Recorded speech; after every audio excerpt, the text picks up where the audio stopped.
Sir ನಾನು ಇಲ್ಲಿ ಬರೋದು ಮುಂಚೆ ತುಂಬ ನೋವಿತ್ತು. ಹಾ. ಬೆನ್ನು ನೋವು, ಕಾಲು ನೋವು ಎಲ್ಲ ಇತ್ತು ಸರ್. ನನಗೆ ಅಲ್ಲಿ ಯಾರೋ ಒಬ್ಬರು ಹೇಳಿದರು ಈ ಅಡ್ರೆಸ್ಗೆ ಹೋಗಿ ಅಂತ. ನಾನು ಬರೋದು ಮುಂಚೆ ತುಂಬ ನೋವಿತ್ತು ನನಗೆ. ಕುತ್ಕೊಳ್ಳೋಕ್ಕೂ ಆಗ್ತಾ ಇರಲಿಲ್ಲ, ಮಲಿಕೊಳ್ಳೋಕ್ಕೂ ಆಗ್ತಾ ಇರಲಿಲ್ಲ. ಮಲಿಕೊಂಡೇ ಊಟ ತಿಂಡಿ ಎಲ್ಲ ಮಾಡ್ತಾಯಿದ್ದೆ, ಅಮ್ಮ ಮಾಡಿಸ್ತಾಯಿದ್ರು. ಆವಾಗ ಯಾರೋ ಇಲ್ಲಿ ಅಡ್ರೆಸ್ ಹೇಳಿದರು ಸರ್. ಇಲ್ಲಿ ಬಂದು ಟ್ರೀಟ್ಮೆಂಟ್ ಸ್ಟಾರ್ಟ್ ಮಾಡಿದ ತಕ್ಷಣ ನನಗೆ ನೋವು ಎಲ್ಲ ತುಂಬ ಕಮ್ಮಿ ಆಯಿತು. ಇವತ್ತಿಗೆ 10 ಡೇಸ್ ಲಾಸ್ಟ್. ನಾನು ಓಡಾಡ್ತಾ ಇದ್ದೀನಿ, ನಡೀತಾ ಇದ್ದೀನಿ, ಕೂತ್ಕೊಂಡೇ ಊಟ ಮಾಡ್ತೀನಿ, ಟೇಬಲ್ ಮೇಲೆ, ಚೇರ್ ಮೇಲೆ ಎಲ್ಲ ಪರವಾಗಿಲ್ಲ ಸರ್. ನಿಮ್ಗೆ ಆಪರೇಷನ್ ಮಾಡಿಸ್ಬೇಕು ಅಂತ ಹೇಳಿದ್ರಲ್ವಾ? ಹಾಂ, ಈಗ ಏನ್ ಅನ್ಸ್ತಾ ಇದೆ ನಿಮ್ಗೆ? ಅಲ್ಲಿ ತೋರಿಸಿದ್ದೆ, ಆಪ್ರೇಷನ್ ಮಾಡಿಸಿ ಅಂದರು. ಬೇರೆ ಕಡೆ ಎಲ್ಲ ರಿಪೋರ್ಟ್ ಕಳಿಸಿದ್ದೆ.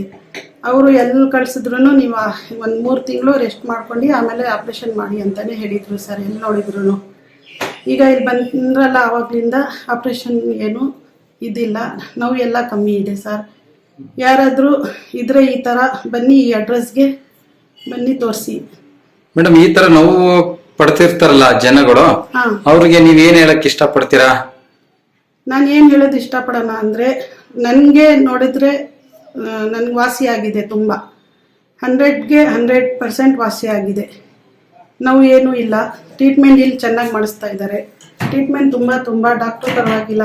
ಡಾಕ್ಟ್ರು ನಮಗೆ ಮನೆಯಲ್ಲಿ ಅಣ್ಣ ಅವ್ರು ನೋಡ್ಕೋತಾರೆ, ಆ ಥರ ಎಲ್ಲ ಟ್ರೀಟ್ಮೆಂಟ್ ಮಾಡ್ತಾರೆ ಸರ್. ನಮ್ಮ ಡಾಕ್ಟ್ರಿಗೆ ತುಂಬ ಥ್ಯಾಂಕ್ಸ್. ಈ ಅಡ್ರೆಸ್ಗೆ ಯಾರಾದರೂ ಇರಲಿ, ನೀವು ಬಂದು ಇಲ್ಲಿ ತೋರಿಸಿ. ಎಲ್ಲ ಇದ್ದಾರೆ, ನಿಮಗೆ ದೇವ್ರು ಚೆನ್ನಾಗಿ ಮಾಡ್ತಾನೆ, ಡಾಕ್ಟ್ರಿಗೂ ಚೆನ್ನಾಗಿಟ್ಟಿರಲಿ. ನನ್ನದಂತೂ ಪ್ರೇಯರ್ ತುಂಬ ಇದೆ ಅವ್ರ ಮೇಲೆ. ಈ ಅಡ್ರೆಸ್ಗೆ ಎಲ್ಲರೂ ಖಂಡಿತ ಬಂದು ಇಲ್ಲಿ ತೋರಿಸಿ, ಇಲ್ಲಿ ಎಲ್ಲ ವಾಸಿ ಆಗುತ್ತೆ.